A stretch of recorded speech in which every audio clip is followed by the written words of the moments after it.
Hello everybody, it is 10:30 p.m. Central Time on Saturday, September 10th, 2016. Hope you're doing good. I just got on, I was running about 20 minutes late, guys. I got in right at 10 p.m., right before 10. Went up to a Veterans Memorial at our airport here in St. Louis and got that on video. My uncle served in Vietnam. I want to give him a big shout out just for being a great guy in general, and for the people who did die in different wars. And, we don't agree with war ever. I don't, at least. But for the people who serve, you guys are awesome. Thank you for your service and for everything, especially now that we're going into September 11th and everything is crazy with the, the world and the way it is and everything that happened at 9/11. And, come on, inside job. We won't even go there. But guys, much love, and I just wanted to jump on, give you a quick update as to what's been happening around the planet since last night's update. And if you didn't catch it, a few things did occur. Now, a 6 did strike fairly deep, about 100 kilometers below Peru, and that's at the Peru-Ecuador border region. And it caused light shaking, a little bit of damage, but no major injuries or anything like that. If it would have struck at a shallow depth, then we'd be seeing some major damage and possibly even fatalities down in Peru, because we saw mid-5s before in Peru a couple months ago that caused fatalities. Speaking of mid-5s causing fatalities, a 5.7 struck over in Tanzania, and this is in Africa, not normally struck by large earthquake activity. But if we go pull the coordinates, I think it'll be making a little bit more sense to you why this earthquake struck, where it did. And unfortunately, 13 people killed, 200 injured off this 5. And it was said recently by one of my critics, Big Solar, that he doesn't, 5.0s don't impress him, the guy who's been criticizing me, Suspicious Observers. And I would say that a 5.7 should be impressive, and when there's 15, 13 people killed off a 5, we should always be impressed by earthquakes. Again, just because they're not in that magic 6.0 looking bigger range, well, looks can be deceiving, and a mid-5 can cause major, major damage and death. And in this case, look where the earthquake struck. Now, let me back this out. Here's the earthquake along Lake Victoria. Now, make note of these red triangles. These red triangles are Smithsonian-marked volcanoes. All right, so look just to the west. By just a few miles, let's get a line measurement tool on this. It's fairly far, but let's actually get a line measurement on that to our nearest volcano. 100 miles, 130 miles to the west, okay? These are large, large ancient volcanoes, and it's a whole chain of them that goes all the way up on both sides of Lake Victoria. Lake Victoria being right in between, being a basin in between these two volcanic zones, surrounded on all sides, by the way. So it really is surrounded on all sides. And we have other volcanoes that are up in here that are just not marked. So we have one here. We also have one here. Okay, and the lava flows that exist off here, you can actually make out the old butte still. When we're talking about these are so old. But the lava flows provide for high nitrogen content and heavy tree growth. And that's why these stand out around the whole area. So there are many more down to the south as well, and I just thought you guys would be interested to see that the earthquake striking right in between these two volcanic zones, and I would dare say that the basin, Lake Victoria, is formed by the upwelling pressure on both sides, causing a depression in between the two areas that are constantly rising on the African craton. Again, the craton is just another word for the plates, and the African plate has pressure that comes in from over here in the Indian Ocean and the West Pacific, and it always hits somewhere between Gulf of Aden down to near this Tanzania earthquake, if it hits, in Africa. Now, why is that? Well, pressure transferring from over in the West Pacific comes right across and hits this area to the north, then presses to the south. And let me show that to you really quick. Over this last week, see? All right, so you can see this 5, now upgraded to a 5.9. It was a 5.7. They just upgraded it to 5.9.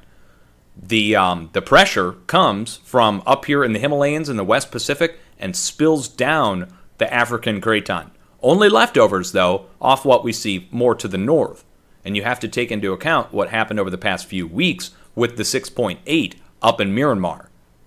So 6.8 struck in Myanmar, 6 struck over in Italy. We saw all those 4s and 5s and deep earthquakes around Turkey going over to Nepal, and followed then by movement at the Gulf of Aden, 4.6, then followed by a 5.9 or 5.7 in Tanzania.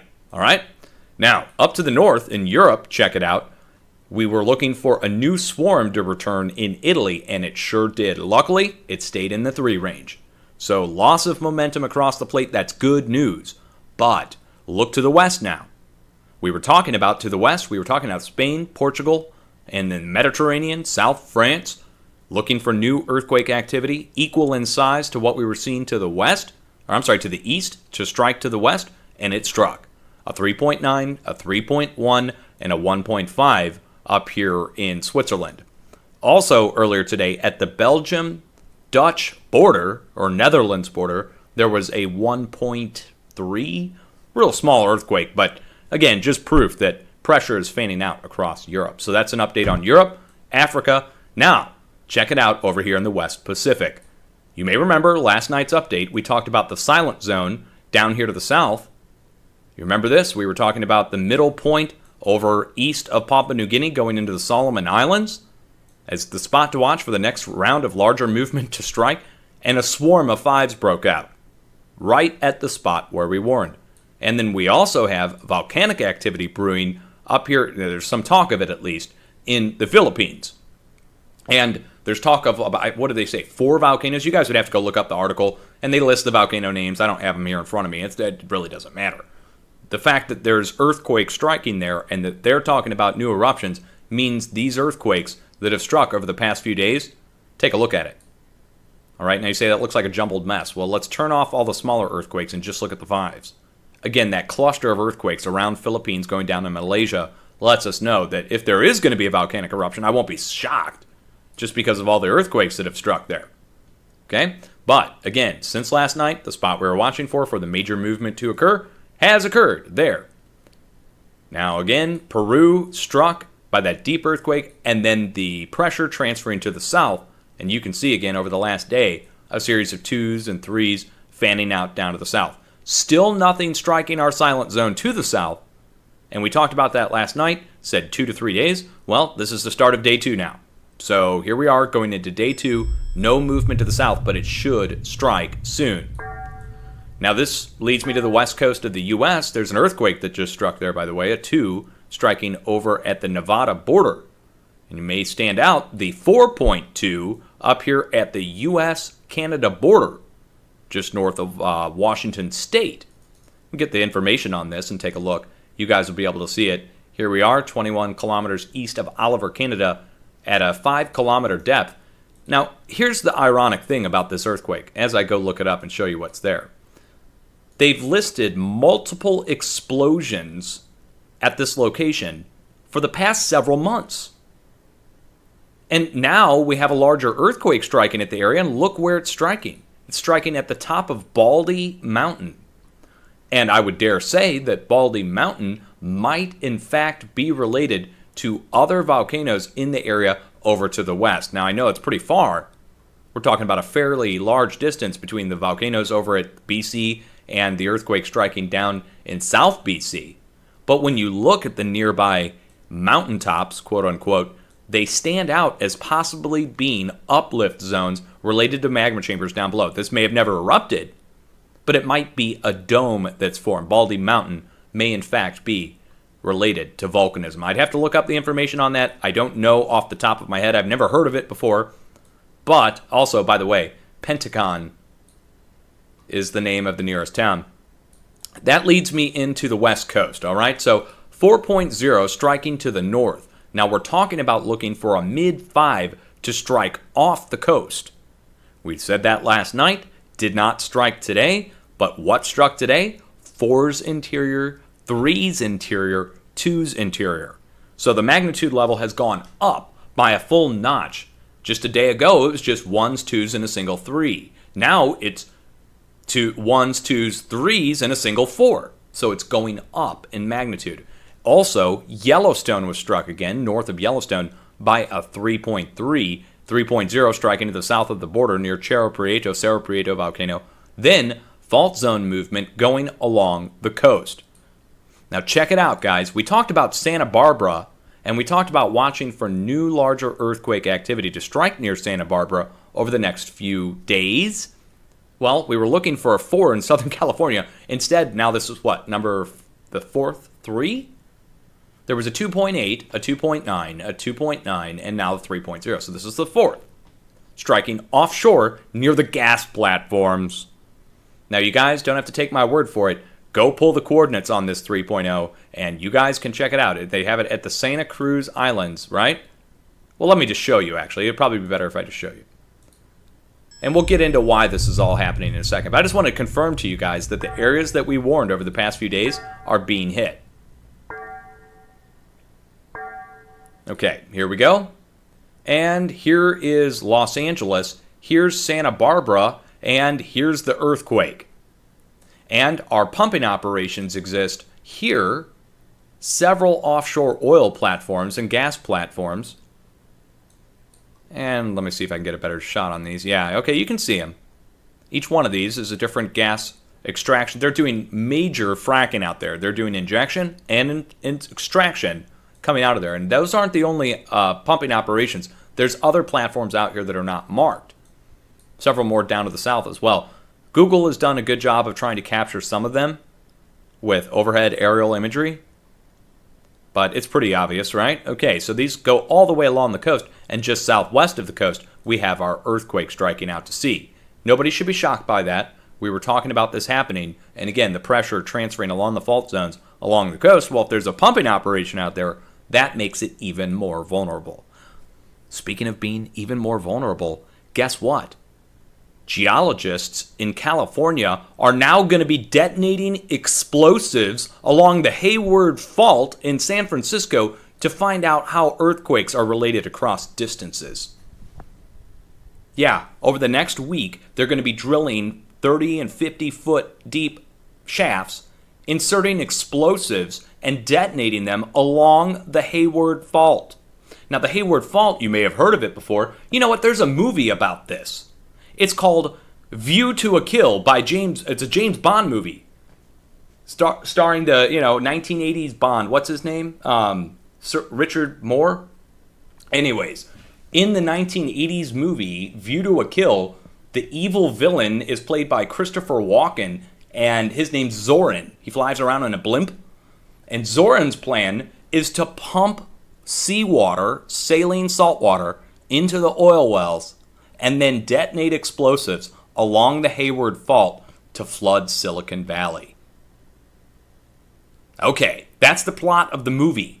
Now, ironically, fracking involves the injection of wastewater, saline salt water sometimes, into oil wells to extract the natural gas. Now, this is long before they started using the new fracking process because the movie was made in the 1980s.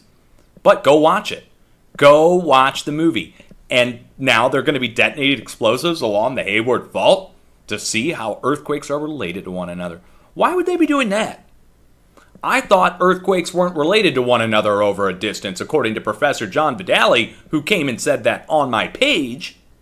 I don't know. It's almost like they're going with some new science here and trying to figure out how earthquakes are related. Why would they do that? Boy, I don't know. It's almost like there's been somebody talking about earthquakes being related along this fault zone going up off the coast. I don't know. Maybe you guys have heard a guy online talking about that. I don't know. It's just some conspiracy theory. That's what they said. So anyways, 2's creeping up along the coast, going up to the geothermal pumping operation north of San Francisco with just a few smaller earthquakes. But let's look at the last 24 hours. We're going to see all our microquakes. There we go. And this kind of, again, lets us know the pressure's returned to Northern California, and the pressure that's pushing all of this, that's causing the 4 up in Washington and the 3s down the coast of California, is that 5.5, 5.3 that we're looking to strike off the coast in the next couple days. That all being said, guys, look, I mean, the areas that we warned were hit. And we're still watching a few other silent zones. the way you can determine the areas that are going to be hit next is basically look for a silent zone. And go down to the middle of that silent zone where we haven't seen any earthquake strike, and that will be the next spot to be struck. And it's usually a combination of the movement on either side, no matter how far it is away. Several thousand miles away. So the 6 down to the south, for instance, down here in South America at Ecuador and Peru border, and the 3s and 4s all the way up here to the north. Well, we have a 3 stopping down here in Southern California. Between the 3 and the 6, our halfway point takes us back down into Central America, South Central America, South Mexico, near Guatemala. And we were going to need to watch now for a combination between the 6 to the south and all the 2s, 1s, 3s, and a 4 to the north. Where does that take us? That takes us to 6.2, 6.3. Because we're only looking, it takes, let's see, 100 4s to equal 1 6. So, I mean, the addition on that is not going to be that much. So the 6 to the south is basically determining our 6 in the Central America region in the middle point between these 2 spots that have already moved. Shouldn't be any shock there. Down to the south, we're still watching, and again, that's for the next day and a half, 2 days. Now, West Pacific, since the spot was struck in eastern Papua New Guinea, technically that's the Solomon Islands, but eastern Papua New Guinea, we have another silent zone in between these 2 points. And this takes us right in here to this triangular bend east of the Solomon Islands, west of Fiji. Okay, middle point, and we look for a combination between the 2, so that's only going to put us in the 5.2 range. Further to the west, again, we're still watching, but again, Nepal was struck yesterday. You just don't see it on this 24-hour feed. Let's do that real quick. Let's show you that. And this is going to determine our silent zone here. So since yesterday, there we go. And we have our middle point here again. Well, the middle point now is here off the northwest tip of Sumatra. And we have 5.2 to the south and a 4.9 to the north, which means 5.3. 5.2 and a half. So let's just take it up to 5.3 and put it right here in the middle, again, over the next day to 2 days at the tops. Yeah, so that all being said, guys, have an earthquake plan ready and be prepared. Once that mid 5 strikes off the coast of California, we will see a new round of earthquakes strike over to the east again. So if you're in Oklahoma or Kansas now, you need to listen up. In the next 2 days, we should see heavier movement off the coast. That will then cause immediate pressure to be placed over to the east, and that pressure will transfer to your fracking operations. Now, there's already been a superfracture that occurred there just recently with the 5.6 this past week. A superfracture is when one large earthquake strikes that causes other wells to fracture their casements, releasing high-pressure gas and water into shallower layers of shale and even up into the bedrock and water table. This can then cause additional larger earthquakes in the same range, so in the 4 range, usually a little less than the original superfracture that started the whole thing. That causes other wells to fracture. And then we see the process repeat over and over again like dominoes hitting one another. And so that's going on right now. And it's going to carry on as new pressure presses over from the west coast. It's pretty obvious. Last day and a half, take a look on the west coast. See very much movement in the Midwest? No? Well, you're right. There isn't any movement happening right now in the Midwest. The superfracture is finally kind of spread out and kind of calmed down a little bit, but now a new round is coming in. Boom, it's going to get hit again. Then the East Coast will get hit by those smaller earthquakes off that, which isn't too much of a threat, and I'll be on by tomorrow to do an East Coast update. But the part that really gets me is the explosions on the Hayward Fault. Look, I mean, just now they get this wild idea to go out on the Hayward Fault and find out whether or not earthquakes are related to one another going up the coast. Really? Really? With explosions, no less. Now, that may be why we're seeing so many explosions be reported up here in the Northwest. What if they're going out to test and see if the fault zones are related to one another? What if Vidali doesn't want to admit to me, Professor Vidali, who runs the stuff up here, that he doesn't want to admit that they're going out and doing explosive tests? Maybe that's the case. Maybe that's why so many explosions are showing up now that we got an official story in the mainstream media that they're installing explosives on the fault zones. My God. Yeah, it's like ignoring a problem, I mean, they ignore it, and then finally they go out to test it? That's weird. Ignoring things. USGS, speaking of ignoring things, Hawaii, last night, you guys may remember, you can go over on my channel, Copper Tropicals actually recorded the video. I jumped on the webcams over in Hawaii last night. There was a few small earthquakes that struck, and I just wanted to see what was going down. And I go on the webcams, and there's this bright orange glow going off to the side of Pu'u'o'o volcano next to Kilauea. Huge. And then the thermal's picking it up. There's smoke. There's all kinds of stuff. And you go check the USGS site today, and there's not a mention of it. Now, the last time we saw this big orange glow off the side of Pu'u'o'o, there was a rupture, a fissure that occurred and allowed for magma to escape, and it was a several mile-long lava flow. And this time, it looked even brighter last night. And it can't be the original lava flow from 2 months ago. It had to be something that happened last night, this morning.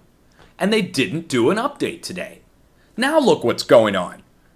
Okay, I mean, so, look, I mean, did I just get lucky last night? I did not just get lucky last night. There was something going on that they didn't report. And that kind of bothers me. It should bother you too. So let's go check their website really quick, and then we'll just end this quick update. Tonight's update, no forecasting really. We're just pointing out the areas. If you want to see the forecast, go back to last night or the night before and see our 2 to 3 day warning times. Now, this is the tourist overlook at Halemaumau, which is, I probably butchered that, at Kilauea. And then we get down to Pu'u'o'o, which is the actual smaller volcano off to the flanks of that. And last night, let's click on this to show you the spot that was glowing. The top of this was glowing. Glowing, just bright, okay? Then, this right here, the thermal image, showed basically what we're seeing now, but much brighter. Over here on the left-hand side of the screen, we had illuminated clouds coming up from whatever was happening last night, okay? Then, you get down here and look at, let's see, it was this one right here, and over off to the right-hand side, we had just a massive orange glow over from on the side of the volcano crater. And let's see, what else do we have going on here? Okay, we do have smoke out there. This is from the previous lava flows way out there in the field. So this is kind of looking down the volcano, down towards the ocean, and that's the leftovers off the old flow. But that's not the smoke we were talking about last night. No, something actually happened last night up here that they're just not telling us about. Now we go over to the Kilauea update, and here's their update. They haven't even changed it. I mean, this is like, even though they've updated the date at the top, September 10th, they left the information the same.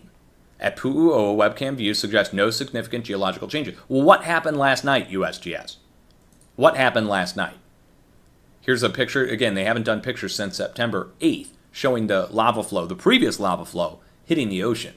But no mention of whatever went down last night. And if we wouldn't have caught it, nobody would have known about it, right? Except for the people who maybe might actually live there. Okay, so that's it, guys. I want to thank everybody who's been part of this. In case you didn't hear, they shut down my Twitch channel for no reason. I'd been running for 3 days on Twitch, no problem.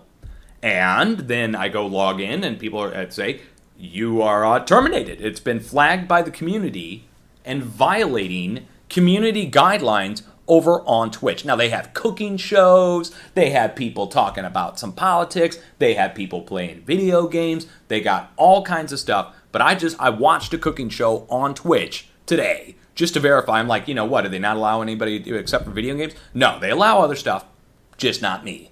And Tat's still up and running. My buddy Tat, still running fine with CERN and earthquake information. So I just got flagged and terminated, and I paid them for a monthly subscription so that, I paid them, what was it, like $10? I wrote them back asking for my money back. I said, hey, you know what? You just charged me yesterday and then you turned me off on the same day. I'd like my money back, please, and I don't want to get charged monthly for this. And they respond to me, here's a dispute form you can fill out if you want to try and get your channel back. And I wrote him back. I said, no thanks. I don't want the channel back. I'm not going to mess around with your service. I want my money back. That's what I wrote back to him. And Twitch, look, man, let me tell you what. I've been fighting this shit for God knows how long, the censorship. And I am sick and tired of getting shut down while every other jackass in the world gets to do what they want to do.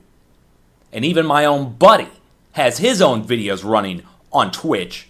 And we set them up at the same time. It's just because I got popular. That's it. Because we had a steady 50 to 100 people hanging out in our Twitch stream with people hanging out and getting, up to date on information. And I got shut off again. And it bothers me. It really does bother me. And it should bother you guys. And again, they've done that to me on YouTube so many times, it's not even funny. I am not allowed to be me, guys. I'm not allowed to be me. I'm not allowed to tell you what I think. I'm not allowed to talk about earthquakes. Look, the biggest names in the industry showed up to stop me. And I tried to raise funds and they tried to stop that. This is all this week.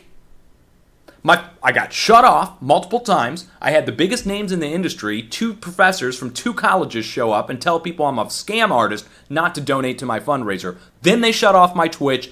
Now here I am. And this isn't a rant. This is just what happened to me this week. These are facts. I'm not exaggerating one bit. I had to go set up Twitch because YouTube shut me off. Deleted 1.5 million views and deleted all the money I could have made from it. All my thumbs, all my shares, all my everything. And that killed me for the month. So I had to start a fundraiser. And I started the fundraiser, and then the lead geologist from University of Colorado shows up and says, this is a scam, don't donate. Then I take him to task, and another geologist shows up. This guy, the lead professor from the University of Washington State, my biggest critic. And he shows up defending the previous professor and telling us we're too mean online. Now, again, guys, it's not a rant. It's the truth. If you don't like to hear me talk about it, well, you're not going to hear me talk much at all if they keep shutting me down. There won't be any earthquake information. What can I say? I'm held to a higher standard. I'm held to an unfair standard. By the way, all that's going on, and I get harassed by suspicious observers who accuses me of theft and says all kinds of stuff, and he did that this week while they also shut me down on YouTube, shut me down on Twitter, and sent the 2 big geologists against me from the USGS. And then he announced, suspicious observers did, that he's on conference calls with the USGS professors. Now, I don't know if they're the same ones or different ones, but I don't care. That's too big of a coincidence. It's not a coincidence. I'm being attacked by a group of people who are working together behind the scenes to try and limit and stop me from doing anything that I want to do or be me at all. They won't let me exist. As a matter of fact, I dare say they won't be happy until I'm dead. Which, don't worry, guys. The day is coming very soon. All right? So have a good afternoon, good evening, good morning, depending on where you are. It's depressing to be me, but that's just it. I'm the only person. My wife can't hear me. Tat doesn't understand. Nobody gets it. I can only just come out and tell you. Who am I going to talk to this about? Who can relate to me? Name me one other geophysics researcher out there with 150,000 subscribers who does this, who gets this treatment. Who can I talk to? I can't. I just got to talk to the open air ether into this damn microphone and tell the world what my problem is. It's not like that's going to fix it either. I'm just letting you know that's what's going on. So forgive me for, having to tell you, but if I don't tell you, you're not going to know and you're going to think everything's all good. You're not going to realize they deleted all my views, took all my money, shut me down, sent me packing, I went and started a new channel somewhere else, and then they shut that down too. Once you hear that, you say, damn, Dutch, what are you going to do next? And I say, I can't tell you now. Because if I tell you, they're going to shut it down. It's that bad. And this is just for earthquakes. Just for earthquakes. We're not talking weather modification. We're not talking HAARP. We're not talking HAARP rings. We're not talking about the deaths of 2,000 people in the United States by man-made tornadoes in the past 2-3 years. No, we're not talking about that. We're talking about earthquake forecasting. And that's controversial? That's really, really troubling. All right? So anyways, I'm done. I'll be back. Thank you for sticking around. How many people are in here right now?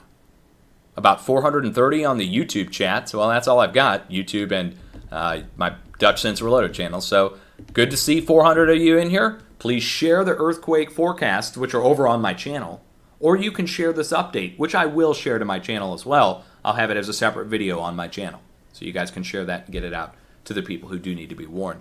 But you can tune in yourself every day. 10 p.m. each night I should be on, unless I run into something late like I did tonight. Peace out, people.